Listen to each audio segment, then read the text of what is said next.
Everyone, welcome to the Victory IAS. I am Unish. जैसे आप लोग जानते हैं, हम लोग 2 इयर्स करंट अफेयर सीरीज चला रहे हैं, तो जिसमें हम लोग ट्रांसपोर्ट के मिसलिनियस टॉपिक्स पढ़ रहे थे। तो इसमें हमारा सेकंड पार्ट ये है हमारा ट्रांसपोर्ट के मिसलिनियस टॉपिक्स का। तो हम लोग आज जो पहली न्यूज़ है वो हम लोग कवर अप करने वाले हैं, that is Indian ports bill 2022। तो इसकी जो मिनिस्ट्री है वो हमारी मिनिस्ट्री है union ministry of ports, shipping and waterways. Objective क्या है इस बिल का? ये रिप्लेस करेगा हमारे इंडियन पोर्ट्स एक्ट 1908 को और मॉडर्नाइज करेगा हमारे पोर्ट गवर्नेंस को। पोर्ट्स अगर हम इंडिया में बात करें तो हमारे दो तरह के पोर्ट्स होते हैं। एक हमारे मेजर पोर्ट्स जो कि यूनियन लिस्ट में आते हैं, जिसको सेंट्रल गवर्नमेंट के ज्यूरिडिक्शन में है। इसके अलावा हमारे नॉन मेजर पोर्ट्स जो कि हमारी कॉन्करेंट लिस्ट में आते हैं, जिसमें स्टेट गवर्नमेंट का भी ज्यूरिडिक्शन है बट सेंटर की ओवर राइडिंग पावर्स है। ओके, तो ये जो ड्राफ्ट बिल है इसके की फीचर्स क्या हैं? तो इसमें एक बात करी गई है हमारी मैरीटाइम स्टेट डेवलपमेंट काउंसिल को बनाने की, जो इस पर रहेगी retained as a statutory cum permanent body बनेगी। फिर इसमें एक एम्पावर्ड सेंटर बनाया जाएगा। एंट्रस्ट किया जाएगा administrative and financial function to the MSDC।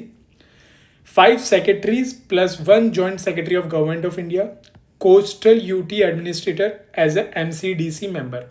तो इस वाली काउंसिल के ये लोग मेंबर रहेंगे। पेनल्टीज और कंप्लायंस के लिए क्या किया गया है? Prescribes the penalties including the imprisonment for the non compliance with MSSD's direction. तो अगर आप MSDC के डायरेक्शन को फॉलो नहीं करते हो तो आपको जेल भी भेजा जा सकता है। अगर हम सिग्निफिकेंस और इम्पैक्ट की बात करें तो इससे क्या होगा? ये मॉडर्नाइज कराएगा हमारे पोर्ट गवर्नेंस को एंड रेगुलेटरी फ्रेमवर्क को। ये प्रमोट करेगा efficient, customer friendly and private sector led operations को। It will align India's port with the global best practices in the trade facilitation. But हमारे जो पोर्ट्स हैं ये कुछ प्रॉब्लम्स और कुछ क्रिटिसिजम्स भी, ये जो बिल है इसमें कुछ प्रॉब्लम्स भी होंगी और इसके कुछ क्रिटिसिज्म भी होंगे। तो वो क्या है? तो जो MSDC है, स्टैट्यूटरी स्टेटस जो मिला है, it is been seen as a curtailing the state's power in non-major port development। तो जैसे हमने देखा था, जो नॉन मेजर पोर्ट थे वो आपके कॉन्करेंट लिस्ट में आते हैं, जिसमें स्टेट्स के भी ज्यूरिडिक्शन होती है, हालांकि सेंटर की ओवर राइडिंग ज्यूरिडिक्शन है। सेंट्रलाइजेशन और इंस्पेक्टर राज, तो जो ड्राफ्ट बिल है हमारा वो रिपीट करता है सेंट्रलाइज प्लानिंग टेंडेंसी को फ्रॉम सोशलिस्ट एरा जो पहले थी। फिर over reach, risk of excessive control over port operation and non major port governance. PPP और एफिशिएंसी को इग्नोर किया गया है। तो जो आपके नॉन मेजर पोर्ट्स हैं they have grown efficiently via public private partnership, example Pipavav port of Gujarat. Regulatory burden बढ़ेगा। वर्ल्ड बैंक 2011 में नोट किया था कि जो नॉन मेजर पोर्ट्स हैं they are perceived as a more business friendly and efficient, hampered by unnecessary central regulation. अब way forward क्या हो सकता है, क्या कुछ हम रिकमेंडेशन इसमें दे सकते हैं? तो सबसे पहले जो हमारी MSDC है इसको keep as apex advisory body, remove the statutory permanent status. उसके बाद जो port form strategy, reform strategy है वो डिसेंट्रलाइज्ड होनी चाहिए, डीरेगुलेशन होनी चाहिए, कॉर्पोरेटाइजेशन और प्राइवेट सेक्टर पार्टिसिपेशन को बढ़ाना चाहिए, इक्विटी स्टेक देने चाहिए मैरीटाइम स्टेट्स को और स्टेट म्यूनिसिपल कॉरपोरेशन को इन कॉर्पोरेटाइज्ड पोर्ट्स में। सेंटर का रोल रहना चाहिए that is limited to the higher function like border control, competition policy, port security, environment protection, hinterland connectivity और the need for the new ports. तो जो आपके major ports जब saturate हो जाए तो हमें जो नॉन मेजर पोर्ट्स हैं उनका जो शेयर्स है cargo grow by 8% 1993 to the 45% 2021 से 2022 तक। यूपीएससी रिलेवेंस की अगर हम बात करें इस टॉपिक की तो प्रीलिम्स के जो हमारे पॉइंटर्स बनते हैं that is Indian ports bill 2022 proposed है to replace the 1908 India's port act. फिर मेजर नॉन मेजर पोर्ट्स के ज्यूरिडिक्शन के बारे में पूछा जा सकता है, तो यूनियन और स्टेट ज्यूरिडिक्शन होता है। फिर हमारा MSDC जो एक स्टैट्यूटरी बॉडी है जो कि एम्पावर करती है सेंटर एडमिनिस्ट्रेटर्स एंड फाइनेंस को। मेंस के एंगल से देखें तो ये हमारे GS3 इंफ्रास्ट्रक्चर, इकोनॉमी और ट्रांसपोर्ट वाले पार्ट से आएगा, जो किस टाइप से क्वेश्चन फ्रेम किया जा सकता है। Analyze the centralization versus decentralization in the port governance. Evaluate the port reforms, corporatization, triple P models for the efficiency.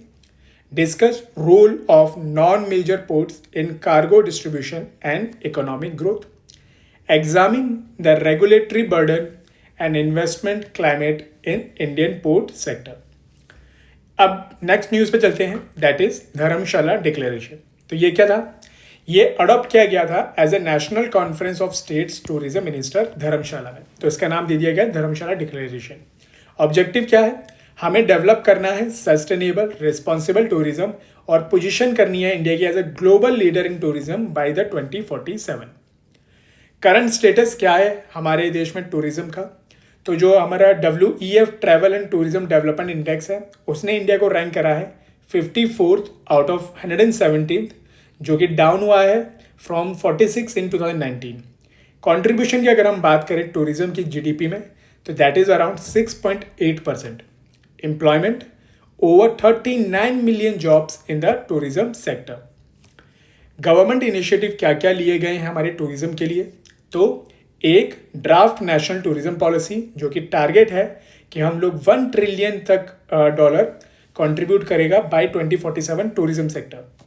National strategy for the sustainable tourism, जो कि प्रमोट करेगा responsible travel and the eco friendly tourism practice. फिर हमारी जो tourism schemes हैं, तो सबसे पहली स्कीम है हमारी प्रसाद, जिसका है pilgrimage rejuvenation and spiritual heritage augmentation drive. दूसरा Nidhi 2.0 national integrated database for hospitality industry. फिर Swadesh Darshan scheme, theme based tourist circuits for the domestic tourism. Significance और इम्पैक्ट क्या है? तो ये प्रमोट करेगा eco friendly and inclusive tourism को, एनहेंस करेगा इंटरनेशनल कॉम्पिटिटिवनेस को of India's tourism sector, encourage करेगा ये डोमेस्टिक टूरिज्म को और रीजनल इकोनॉमिक डेवलपमेंट को। ये हमारे हेरिटेज कंजर्वेशन को सपोर्ट करेगा और हमारे इंफ्रास्ट्रक्चर को सस्टेनेबल मैनर में डेवलपमेंट में हेल्प करेगा। वे फॉरवर्ड अगर हम देखें आगे रिकमेंडेशन, तो हमारे जितने भी स्टेट्स हैं और सेंट्रल टूरिज्म इनिशिएटिव्स हैं, उनको हमें अलाइन करना चाहिए विद सस्टेनेबल प्रैक्टिसेस। हमें रिस्पॉन्सिबल ट्रैवलर कैंपेन्स प्रमोट करना चाहिए और डिजिटल प्लेटफॉर्म्स और टूरिज्म प्लेटफॉर्म्स को भी बढ़ावा देना चाहिए। हमें इंटीग्रेट करना है green digital skill development initiatives इन टूरिज्म प्लानिंग। फोकस हमारा लॉन्ग टर्म टारगेट, जो कि हमारा है 1 ट्रिलियन डॉलर का बाय 2047, वो होना चाहिए। यूपीएससी रिलेवेंस की अगर हम बात करें इस टॉपिक की, तो प्रिलिम्स पॉइंटर बनते हैं हमारे Dharamshala declaration, sustainable and responsible tourism, India's goal as a global leader tourism leader by 2047। Related schemes Prasad, Nidhi 2.0, Swadesh Darshan. Current status क्या है? 6.8% ऑफ GDP contribution, 39 million jobs and WEF ranks 54 out of 170। Mains angle क्या है इसका? GS3 में आएगा। तो क्वेश्चन किस टाइप से आ सकते हैं? Role of government in promoting sustainable tourism, analyse the impact of tourism on employment, GDP and regional development, challenges of sustainability and responsible travel in India's growing tourism sector. Let's move to our next news article, that is Symphony Virtual Tourism Conference. तो ये organise करवाई गई थी by the ministry of development of north eastern region, यानी कि donor, on world tourism day, जो कि था हमारा 27 सितंबर को। ऑब्जेक्टिव क्या था? हमें क्रिएट करना है road map for showcasing the unexplored beauty of north East India and boost the tourism. तो हमारी जो नॉर्थ ईस्ट इंडिया है उसकी जो ब्यूटी है उसको एक्सप्लोर करा जाए और वहाँ पर टूरिज्म को बढ़ाया जाए, उसके लिए रोड मैप क्रिएट करना। तो जो नॉर्थ ईस्ट इंडिया है उसके अगर हम टूरिज्म पोटेंशियल की बात करें, तो उसको माना जाता है as a travellers unexplored paradise. Features क्या है? सीनिक ब्यूटी है, जैसे कि माउंटेन्स हैं, रिवर्स हैं, फॉरेस्ट हैं। फिर यूनिक कल्चर्स एंड ट्रेडिशन है वहाँ पर, अबंडेंट नेचुरल रिसोर्सेज हैं, और हमारा अनटैप्ड पोटेंशियल है for eco tourism, adventure tourism और कल्चरल टूरिज्म के लिए। अगर हम टूरिज्म स्टेटिस्टिक्स की बात करें तो जो हमारे फॉरेन टूरिस्ट अराइवल थे इंडिया टूरिज्म स्टेटिस्टिक्स 2022 के अकॉर्डिंग, तो 2020 में 2.74 मिलियन थे, 2021 में 1.52 मिलियन थे और 2019 में प्री पैंडमिक से पहले 10.93 मिलियन थे। यानी आप देख सकते हो कि कैसे हमारा डिक्लाइन हुआ है फॉरेन टूरिस्ट अराइवल्स का। टॉप कंट्री जो है हमारी टूरिस्ट ओरिजिन्स की 2021 के अकॉर्डिंग वो है हमारी यूएसए, फिर हमारी यूके, उसके बाद बांग्लादेश, कनाडा, नेपाल, अफगानिस्तान और ऑस्ट्रेलिया। सिग्निफिकेंस और इम्पैक्ट की बात करेंगे तो ये प्रमोट करेगा हमारी regional economic development in North east state, enhance करेगा ये हमारी डोमेस्टिक और इंटरनेशनल टूरिज्म विजिबिलिटी को, ये सपोर्ट करेगा हमारे cultural preservation and eco tourism initiatives को और स्ट्रेंथन करेगा ये हमारे ग्लोबल टूरिस्ट फुटप्रिंट को। वे फॉरवर्ड क्या बनता है हमारा इसमें कि हम लोग डेवलप करें infrastructure and connectivity for the tourism in North East India. हम लोग प्रमोट करें सस्टेनेबल टूरिज्म को with minimal ecological footprint. Leverage दें हम डिजिटल प्लेटफॉर्म्स को और मार्केटिंग कैंपेन्स को ताकि अट्रैक्ट कर सकें वो टूरिस्ट को। हमें लोकल कम्युनिटीज को इंटीग्रेट करना है in tourism planning to ensure equitable benefit, कि सबको तो उसका बेनिफिट मिले। यूपीएससी रिलेवेंस क्या है, प्रीलिम्स के पॉइंटर्स क्या बनेंगे इसमें, symphony virtual tourism conference by DoNER on world tourism day. Focus क्या है, promote North East India as a tourism destination. Foreign tourist arrival 1.52 million और प्री पैंडेमिक में थे ये 10.93 million. Mains angle GS3 question, role of tourism in North East regional development, challenges and opportunities in sustainable and ecotourism, potential for international tourist promotion and cultural exchange. Now, let's move to our next news article जो कि है India's Tourism Statistics 2022। तो इसको release किया है vice president Jagdeep Dhankhar ने on world tourism day 27 सितंबर 2022। ये provide करवाता है हमें insights into the foreign and domestic tourism trend की इन इंडिया पोस्ट कोविड-19। की फैक्ट्स क्या हैं फॉरेन टूरिज्म के पहले, तो जो टॉप स्टेट्स हैं जहां पर फॉरेन टूरिस्ट सबसे ज़्यादा आते हैं वो है हमारा महाराष्ट्र, उसके बाद तमिलनाडु। फॉरेन टूरिस्ट अराइवल्स कितने हैं, तो हमारे 1.52 मिलियन हैं जो कि डिप हुए हैं by 44.5% from 2022 due to the कोविड-19। Top foreign tourist source countries कौन कौन सी हैं, US, Bangladesh, UK, Canada, Nepal, Afghanistan, Australia, Germany, Portugal, France. अब इसके आगे चांसेस कम है पूछने के। फिर फॉरेन एक्सचेंज अर्निंग्स की बात करें हम तो 2021 में हमने अराउंड 8.79 बिलियन डॉलर $बिलियन हमने फॉरेन एक्सचेंज अर्निंग करी थी। की फैक्ट्स क्या है अब हमारे डोमेस्टिक टूरिज्म के, तो जो हमारा डोमेस्टिक टूरिज्म है दैट इज 677 मिलियंस, जो कि हमारा 11.5% से इंक्रीज कर रहा है from 2020। Top 3 most visited sites कौन सी हैं आपके डोमेस्टिक विजिटर्स के लिए, वो है आपकी ताजमहल जहां पर 3.29 मिलियन विजिट्स हुए थे और 12.65% ऑफ फुटफॉल हुआ था। उसके बाद रेड फोर्ट और Qutub Minar. Most visited centrally protected monument by the foreigners वो कौन सा है, group of monuments at Mamallapuram Tamil Nadu. Domestic visitor growth की अगर हम बात करें तो वो हमारी 98% ईयर ऑन ईयर इंक्रीज है। इसके अलावा जो हमारे अदर ट्रेंड्स हैं तो एनआरआई और इंटरनेशनल टूरिस्ट अराइवल, उसमें हमने पॉजिटिव ग्रोथ देखी है। एनआरआई अराइवल्स हमारे इंक्रीज हुए हैं बाई मोर देन 52.6%, जो इंडिकेट करता है gradual recovery of tourism sector in the post pandemic. Significance और इम्पैक्ट की बात करते हैं तो ये हाईलाइट करता है हमारे economic importance of tourism for GDP and employment.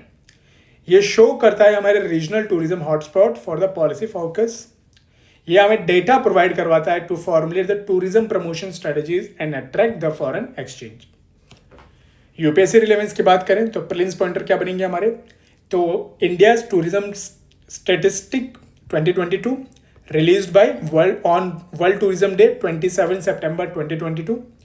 की स्टेट्स कौन से हैं? Maharashtra, Tamil Nadu. Top tourist sites कौन सी हैं हमारी? Taj Mahal, red fort, Qutub Minar. Top source countries कौन सी हैं? US, UK, Bangladesh, Canada, Nepal. Foreign exchange earning की बात करें तो हमने कितना करा है? $8.797 बिलियन का. मेन एंगल की बात करें तो GS3 में आएगा. किस टाइप के? Assess the impact of COVID-19 on domestic and foreign tourism, role of tourism in employment, GDP growth and foreign exchange earning. Policy measures to promote regional tourism hotspot and sustainable tourism practice. Next move to the next news article जो कि है हमारी inauguration of Kartavya Path. तो prime minister Narendra Modi ji ने inaugurate कराया अभी हमारा जो रोड है कर्तव्य पाथ, जिसको पहले कहा जाता था राजपथ, जो कि कनेक्ट करेगा हमारे राष्ट्रपति भवन को टू द इंडिया गेट. तो जो राजपथ है उसकी एक हिस्टोरिकल सिग्निफिकेंट है क्योंकि ये रूट होता है हमारे 26 जनवरी के रिपब्लिक डे परेड का. इसको जो रीनेम करा गया, it will align the government's commitment to remove the traces of colonial mindset and symbolize the public duty and empowerment. तो की फीचर्स क्या है हमारे कर्तव्य पथ के? तो इसकी जो लेंथ है वो है हमारी 15.5 kilometre walk away, paved with red granite on the both the side. Bridges and canal area, 16 bridges बनाए गए हैं, over 19 acres of canal area. Sitting और ग्रीन स्पेस की बात करें तो sitting arrangement is of over 3.90 lakh square metre in integrated with green areas. Cultural and historical significance की बात करें तो statues and monuments including Netaji Subhash Chandra Bose, national war memorial and other national symbol promote a sense of duty and civic responsibility among the visitors. Historical context क्या है? तो 1911 में इसको कहा जाता था किंग्स वे, जो कि बिल्ड किया गया था during British Raj when Delhi become the capital. फिर 1947 इंडिपेंडेंस के बाद इसका नाम रख दिया गया Rajpath, renamed after the independence and hosted the Republic day celebration. But 2022 में हमने क्या करा? हमने कर्तव्य पाथ बना दिया, यानी कि shift from the colonial legacy to the symbol of democratic duty and public empowerment. Significance क्या है इसकी? तो सबसे पहले it will act as a living path of India's democratic ideals. It will enhance the tourist and public engagement with India's historical and national landmark. It will represent the symbolic shift from the territorial assertion to the civic duty and boost the aesthetic and cultural landscape of central Delhi. UPSC relevance की बात करें तो prelims pointer बनेंगे आपके कर्तव्य पथ पर, जिसका नाम रीनेम हो गया है राजपथ से. इनोग्रेट किया गया था 2022 में by Narendra Modi.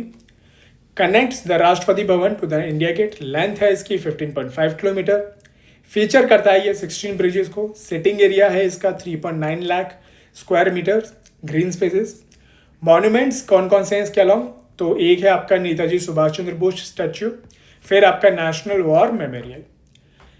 Main angle की बात करें तो GS1 में आएगा ये. तो किस टाइप के सवाल बनाए जा सकते हैं? Represent the post independence nation building and symbolism. illustrate the removal of colonial symbols and reassertion of the democratic ideals. Courage and civic consequences and the public engagement with the national heritage. अब हमारी आती है next news जो कि है हमारी closure of central organisation modernisation of workshop. तो हुआ क्या है? एक हमारा सेंटर ऑफ एक्सेलेंस था अंडर इंडियन रेलवे, जिसको एस्टैब्लिश किया गया था हमारे 1979 में with the world bank support. Purpose क्या था कि हमारे जो इंडियन रेलवे है उसको हमें क्या करना है? मॉडर्नाइज करना है वर्कशॉप्स एंड प्रोडक्शन यूनिट्स के थ्रू. अचीवमेंट्स क्या करे इसने प्रोक्योर्ड करे हैं अराउंड 24,707 मशीन्स, जिसकी कीमत है around worth it 7,650 crore, and developed the expertise in specification for the equipment and machinery. Recent development क्या हुआ है? तो जो आपका COFMOW है वो क्लोज हुआ है फ्रॉम 1 दिसंबर 2022 से. As per the recommendation of economic adviser, जो कि सान्याल रिपोर्ट थी, to the rationalise the government body. तो ट्रांजिशन प्लान क्या बनाया गया है? तो जो रेलवे बोर्ड है उसका traction and rolling stock division होगा, जो कि अंडरटेक करेगा COFMO's फंक्शंस। फिर एक हम active projects to be handled by the zonal railways and other division, और जो आपके जो ऑफिसर्स होंगे तो gazetted officers will be transferred and non gazetted redeployed and released. Related institution और क्लोजर मर्जर एक बार हम देख लेते हैं। तो आपके हैं श्रेष्ठा, जो कि है special railway establishment for the strategic and holistic development, जो कि है आपके लखनऊ में। IROF, Indian railways organisation of alternative fuels, जो कि है आपकी न्यू दिल्ली में। IRSDC, Indian railway station development corporation, earlier closed. फिर आपके जो प्रपोज और रिकमेंडेड मर्जर्स हैं वो हैं आपका IRCTC और RailTel, CRIS subsumed under IRTC, closure of central organisation for the railway electrification. Significance क्या है इसकी और इम्पैक्ट क्या है? तो it will rationalisation and efficiency, तो ये रिड्यूस करेगा नंबर ऑफ गवर्नमेंट बॉडीज को इन रेलवेज। फोकस करेगा ये streamlined operation and centralised oversight को। ये सपोर्ट करेगा financial procedure and resource optimisation in public sector undertaking, and it will reflect on the merger and the closure and the restructuring for the modern governance. UPSC relevance की अगर हम बात करें तो prelims pointer क्या बनेंगे हमारे? COFMOW, जो कि स्टैब्लिश्ड हुआ है 1979 में, modernise the railway workshop bag. इसको फंड कहाँ से मिल रहा था? वर्ल्ड बैंक से। क्लोजर डेट क्या है इसकी? 1 दिसंबर 2022। रिलेटेड इंस्टीट्यूशंस कौन से हैं? Shreshtha, IROF, IRSDC। Recommendation source क्या है आपके? Sanyal report by the principal economic adviser and minister of finance. Mains angle की बात करें तो GS3 में आएगा ये आपका। तो किस टाइप से क्वेश्चन बन सकता है? illustrates the rationalization of PSUs for efficiency and cost effectiveness, part of the railway modernization and restructuring strategy, highlight the challenges of administrative redundancy and policy reforms in public sector governance। चलिए अब हम अपने next news article पर आते हैं, जो कि हमारी लीड्स 2022 सर्वे रिपोर्ट। तो लीड्स का क्या फुल फॉर्म है? That is logistics ease across different states survey. इसको कंडक्ट कौन करवाता है? Ministry of commerce and industry. Purpose क्या है? असेस करना हमारे लॉजिस्टिक इंफ्रास्ट्रक्चर को, सर्विस क्वालिटी को और ह्यूमन रिसोर्सेज को अक्रॉस इंडियन स्टेट्स। सिग्निफिकेंस क्या है? तो लो आपका जो लॉजिस्टिक्स है is a management of flow of goods from origin to the consumption to meet the consumer and corporate requirement. Ranking category हमारी 3 है इसमें। एक है हमारी अचीवर्स, जो कि आपके कहलाते हैं top performing states in logistic. फिर आपके आते हैं फास्ट मूवर्स, तो इसमें कौन से होते हैं? The state showing significant improvement. फिर लास्ट में आते हैं हमारे के एस्पायर्स, जो जिनमें क्या है? State with scope for improvement. Benefits क्या है हमारे एक अच्छे लॉजिस्टिक्स की? तो ये हमारी एनहेंस करेगा ट्रेड कॉम्पिटिटिवनेस को, इंप्रूव करेगा हमारी ईज ऑफ डूइंग बिजनेस को, और ये ड्राइव करेगा हमारी economic growth and reduce the cost. की रिकमेंडेशंस क्या हैं आपकी? तो एक ड्राफ्ट किया जाए स्टेट स्पेसिफिक लॉजिस्टिक पॉलिसी को, जो कि अलाइन होगी आपकी नेशनल लॉजिस्टिक पॉलिसी 2022 के साथ। फिर आपको डेवलप करना है grievance redressal system via ease of logistic portal. फिर अगला क्या है? इस्टेब्लिश किया जाए dedicated land banks for the logistics hub. Align करना है हमें PM Gati Shakti national master plan को to improve the multi model connectivity को। इकोनॉमिक इम्पैक्ट क्या है? तो PM Gati Shakti integration into logistics has a potential saving of 10 lakh crore, तो जो कि इक्विवेलेंट होता है हमारा 121 billion per year by enhancing the efficiency. UPSC relevance की बात करें अगर हम, तो आपका आता है प्रिलिम्स पॉइंटर बनेंगे आपके LEADS 2022 logistic ease across different state survey by ministry of commerce and industry. Ranking categories हमारे 3 हैं, अचीवर्स, फास्ट मूवर्स और एस्पायरर्स। फिर इसको लिंक किया गया है national logistic policy 2022 and PM Gatishakti के साथ। मेंस एंगल अगर हम देखें तो ये GS3 में इसका स्कोप बनता है। तो किस टाइप से? पहला question, reflect the state level competitiveness in logistic sector. अगला, highlight the role of policy integration, digital platforms in improving the logistic efficiency, demonstrates the impact of multimodal infrastructure planning on reducing the costs and improving the state competitiveness. चलिए तो next article हम लोग देख लेते हैं NHAI इनविंड, जो कि है हमारा नेशनल हाईवे इंफ्रा ट्रस्ट। तो NHAI इनविंड जो इंफ्रास्ट्रक्चर इन्वेस्टमेंट ट्रस्ट है जिसको एस्टैब्लिश किया गया है NHAI, जो कि है आपकी national highway authority of India. Purpose क्या है कि हमें फंड रेज करना है फॉर नेशनल मोनेटाइजेशन प्लान के लिए। लीगल फ्रेमवर्क क्या बनाया गया है कि former under Indian trust act 1882 and SEBI InvIT regulation, cabinet ने इसको अप्रूव कर दिया था in December 2019 under the PM Modi's government. Financial details एक बार हम देख लेते हैं।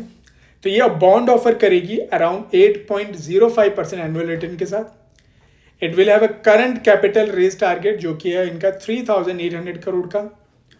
प्रीवियसली इन्होंने रेज करा था 1,500 crore via NCDs with in 24 years maturity, और it has been listed on BSE and NSE for the marketing trading. Source of इनविट क्या होते हैं? तो हमारे सिमिलर टू ये म्यूचुअल फंड की तरह है। तो इसमें 4 चीज़ होंगी आपकी। एक होंगे आपके ट्रस्टी जो कि मॉनिटर करेंगे हमारे इनविट की परफॉर्मेंस को। फिर आपके होंगे स्पॉन्सर्स जो कि प्रमोट करेंगे इनविट को।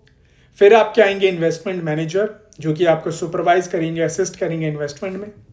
उसके बाद आपके आते हैं प्रोजेक्ट मैनेजर जो कि आपके क्या करते हैं, एग्जीक्यूट करेंगे प्रोजेक्ट्स को। ऑब्जेक्टिव और सिग्निफिकेंस की अगर हम बात करें तो ये एनकरेज करेगा हमारे प्राइवेट इन्वेस्टमेंट को इन कंप्लीटेड इंफ्रास्ट्रक्चर एसेट्स। यहाँ से हमें रेवेन्यू राइट्स प्रोवाइड करवाएंगे, ना कि ownership to the private investor in brownfield projects. Derisk करेंगे हमारे projects for the investors, enhancing the monetisation of underutilised assets.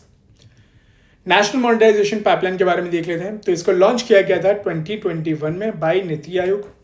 Focus क्या था कि हमें बूस्ट करना है revenue generation from brownfield infrastructure projects. Aim क्या है, लेवरेज करना है private sector efficiency for fully developed but underutilised assets. UPSC relevance की अगर हम बात करें तो प्रीलिम्स पॉइंटर आपका बनेगा NHAI इनविंड्स के ऊपर कि infrastructure investment trust by NHAI to raise the funds under national monetisation pipeline. Return कितना देती है, 8.05% पर एनम। लीगल बेसिस क्या है, Indian trust act 1882, SEBI InvIT regulation and listed on BSE and NSE। Mains angle देखें तो GS3 का ये syllabus का पार्ट बनेगा। तो किस टाइप से इसमें सवाल पूछे जा सकते हैं? Role of InvITs in financing the infrastructure through private sector participation. अगला, contribution of national monetization pipeline and de-risking brownfield projects, illustrates the innovative financial mechanism to mobilize the private capital for the public assets. Example of public-private partnership in revenue generation without transfer of ownership. तो ये हमारे आते हैं। तो जो हमारे transport का जो सेकंड पार्ट है इसको अभी हम लोग यहाँ पर रुकते हैं। इसके बाद जो हमारे अगले जो टॉपिक्स आएंगे, जो भी न्यूज़ होंगी, इसको ऐड ऑन करेंगे और हम अपने नेक्स्ट पार्ट में लेकर आएंगे। Thank you everyone.